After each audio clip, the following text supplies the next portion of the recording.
শুধু দেশে না, বিদেশে ভ্রমণের ক্ষেত্রেও বিমান বাংলাদেশ এয়ারলাইন্সে গেজেটভুক্ত জুলাই যোদ্ধা ও শহীদ পরিবারের সদস্যরা 50% ছাড় পেতেই পারেন বলে জানিয়েছেন বেসামরিক বিমান পরিবহন ও পর্যটন মন্ত্রী আফরোজা খানম। মঙ্গলবার বাংলাদেশ পর্যটন কর্পোরেশন আয়োজিত জুলাই শহীদ পরিবার ও জুলাই যোদ্ধাদের সম্মাননা প্রদান ও আলোচনা অনুষ্ঠানে তিনি বলেন, 36 জুলাইকে স্মরণ করে রাখার জন্য পর্যটন কর্পোরেশনের হোটেল, মোটেল ও রিসোর্টে আজীবন 36% ছাড় দেওয়া হবে।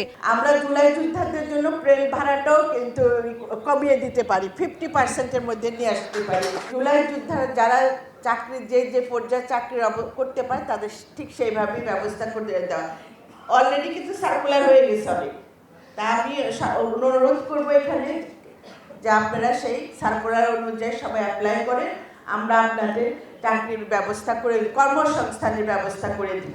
এ সময় ৭১-এর সঙ্গে ২৪-এর তুলনা না করার আহ্বান জানান বেসরকারি বিমান পরিবহন ও পর্যটন প্রতিমন্ত্রী। ৭১-এর যে স্বাধীনতার মুক্তিযুদ্ধদের নিয়ে তুলনা করা হয় ২৪-এ, এটা মনে হয় ঠিক না। আমি বলি এইভাবে, ৭১-এর মুক্তিযোদ্ধারা দেশকে স্বাধীন করেছেন এবং ২৪-এর জুলাইয়ের যোদ্ধারা তারা দেশের সার্বভৌমত্ব রক্ষা করেছে। এদিকে অনুষ্ঠানে পরিকল্পনা প্রতিমন্ত্রী জুনায়েদ সাকি বলেন, জুলাইয়ের আকাঙ্ক্ষা বাস্তবায়নে কাজ করছে সরকার। আগামী বছরের ৫ আগস্টের মধ্যে জুলাই শহীদ পরিবারের সকল অভিযোগ সমাধানের আশ্বাসও দেন তিনি। এখনো শহীদদের পরিবারের অভিযোগ আমরা শুনি, আমরা নানাভাবে আহতদের অভিযোগ শুনি যে তারা চিকিৎসা ও অন্যান্য সুযোগ সুবিধা থেকে বঞ্চিত হচ্ছেন।